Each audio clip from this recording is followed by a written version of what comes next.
రాఘవేంద్రరావు గారిని మాట్లాడవలసిందిగా కోరుతున్నాం. వచ్చిన అతిథులందరికీ ఇది బాబు అందరికీ ఇది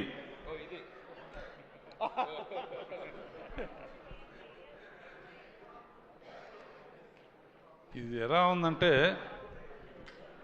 సంక్రాంతి సినిమా అంటున్నారు. సంక్రాంతి ఎస్తో స్టార్ట్ అవుతుంది. Producer Saaho S, Sushmita S, 2 ఎస్సులు కలిస్తే ఎంత సూపర్ హిట్ కాకుండా ఏమవుతుంది? అండ్ చిన్నప్పటి నుంచి చూస్తున్నా సుస్మితని. ఇటువంటి పెద్ద హిట్ రావటం అమ్మా నీ బాధ్యత ఇంకా బాగా పెరిగింది. సాహో నీకు కూడా, అండ్ మీ ఫాదర్ని కూడా అడిగానని చెప్పు. చిరంజీవి గురించి ఏం చెప్తాను నేను? నాకన్నా చిన్నవాడు అయినా బాబాయ్ అని పిలుస్తాను. చిన్నప్పటి నుంచి అల్లు రామలింగ గారు కానీ ఆ రోజుల నుంచి ఒక కుటుంబంగా పెరిగాం. మెయిన్ క్రెడిట్ నాకేంటంటే స్వర్గీయ ఎన్టీ రామారావు గారితో 12 సినిమాలు చేస్తే నేను బాబాయ్తో 14 సినిమాలు చేశాను.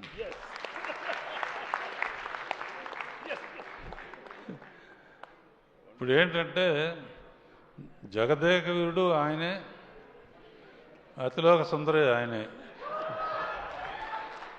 అంటే హీరోయిన్ లేకపోయినా ఆయన ఒట్టి ఫోజులతోనే పర్టికులర్గా సీన్లో అమ్మాయి తిడతా ఉంటే అమ్మాయిని తిట్టి గబక్కం చేంజ్ లోపలికి వచ్చి తిట్టకూడదా అంటే అమ్మాయి అయిపోయాడు. ఇక ఫోజుల సంగతి ఇలా పెట్టినా అలా పెట్టినా, ఇలా పెట్టినా ఎలా పెట్టినా, ఎలా పెడతాడో తెలీదు. అన్ని రకాల ఫోజులు నాకు ఇప్పటికే అర్థం కాదు. అండ్ ఒక విత్తనం నాటితే మర్రి చెట్టు అవుతుంది, యాపిల్ చెట్టు అవుతుంది. నేను ఒక విత్తనం నాటాను వీళ్ళిద్దరి మధ్య. బాబాయ్ అనిల్తో ఓ సినిమా చేయాలి నువ్వు అని ఒక చిన్న విత్తనం నాటాను. యాపిల్ చెట్టు వస్తుంది అనుకున్నాను, కానీ వటవృక్షం అయిపోయి మర్రి చెట్టు అయిపోయింది. మరి ఎంతమంది నీళ్లు పోసారో, అమృతం పోసారో ఏం తెలుసు. అండ్ యూ డిజర్వ్ ఇట్ బాబాయ్. ముఖ్యంగా మా వెంకీ, ఇతని ಏನಪ್ಪ ಏನು ಇದು ಮಾದರಿ వెంకీ గౌడు ఎల్లింద బందిరి అంటే కన్నడంలో మొదలుపెట్టి నువ్వు కూడా ఎండ్లో జాయిన్ అవ్వటం అనేది సినిమా దుమ్ము దులపటానికి కారణమైంది. అండ్ ఎంటర్టైన్మెంట్ మీ ఇద్దరు కలిసి పోటీ పడి చేశారంటే అంటాం అంటాం. నాకు ఇందాక కారు అనిల్ నీకు ఇచ్చారే. అనిల్ ఏ సినిమాకైనా సరే ఇప్పుడు వరకు నేను అన్ని సినిమాలకి షీల్డ్స్ ఇవ్వడానికో దీనికి వస్తూ ఉంటాను. వాళ్ళు ఊరు వెళ్ళాను, ఇందాక చెప్పాను. నాకేం గుర్తుకొచ్చిందంటే అప్పుడు అడవిరాముడు అయిన తర్వాత నేను ఫస్ట్ కారు కొంటే అన్నగారి దగ్గర తీసుకెళ్ళిన, షూటింగ్లో ఉన్నారు. నేను పక్కన కూర్చున్నాను, ఆయన తోయారు. దాంతో నేను ఈ స్థాయికి వచ్చాను. ఇప్పుడు నువ్వు తోలేవు, ఆయన కూర్చున్నారు, ఇంకెక్కడికో ఇద్దరు. అండ్ ఒకటే చెప్తున్నాను బాబాయ్, నువ్వు ఎవరైనా ఏజ్ అసలు నీకు ఏజ్ లేదు అసలు.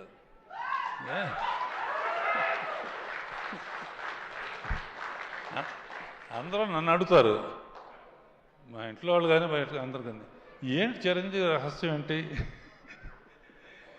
ఒకే మాట చెప్తాను, జరిగిన విషయం.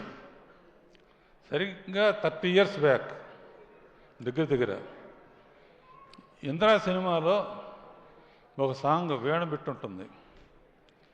నేను ఏదో ఊరు వెళ్తున్నాను, ఫ్లైట్కి టైం అయింది. ఎయిటీ రూమ్లో సాంగ్ చూడమని దత్తు గారును వాళ్ళు కవర్ చేశారు. టైం లేదంటే ఆ ఒక్క సాంగ్ చూసేవాళ్ళు. ఆ ఒక్క సాంగ్ చూశాను. ఫ్లైట్ కానీ లేకపోతే తిన్నగా ఇంటికి వెళ్ళిపోయామండి. ఫోన్లో చెప్పాను, నీలాగా డ్యాన్స్ చేసేవాడు ఎవ్వరు పుట్టరు అని.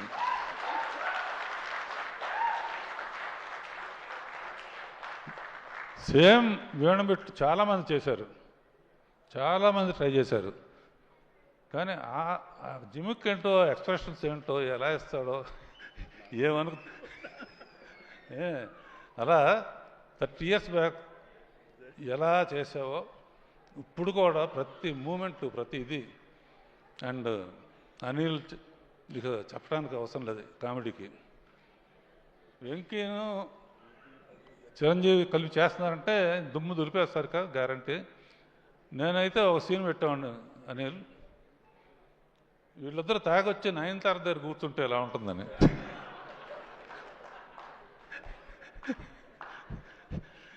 సరే, జరిగింది జరిగిపోయింది.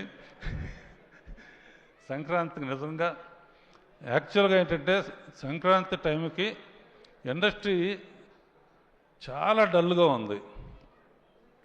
డల్గా ఉన్నప్పుడు ఇండస్ట్రీ గబుక్కున హనుమంతుడు అందరూ దెబ్బతిని కినబడిపోతే అనిల్ సైగ చేశాడు. చిరంజీవి వెళ్ళి సంజీవిని తీసుకొచ్చి మొత్తం ఇండస్ట్రీని బతికించాడు. అండ్ ఇది ఫ్యాక్ట్. అనదర్ థింగ్, పోయిన పిక్చరు సంక్రాంతికి వస్తున్నప్పుడు భీమ్స్కి చెప్పాను, భీమ్స్ గుర్తుంది కదా, మాట నిలబెట్టావు. అండ్ నువ్వు కూడా సూపర్ స్టార్ మ్యూజిక్ డైరెక్టర్తో ten ten ten ten ten ten ten ten వదిలిపెట్టలేదు. Okay, all the best Saaho and everybody. బాబాయ్, వెంకీ.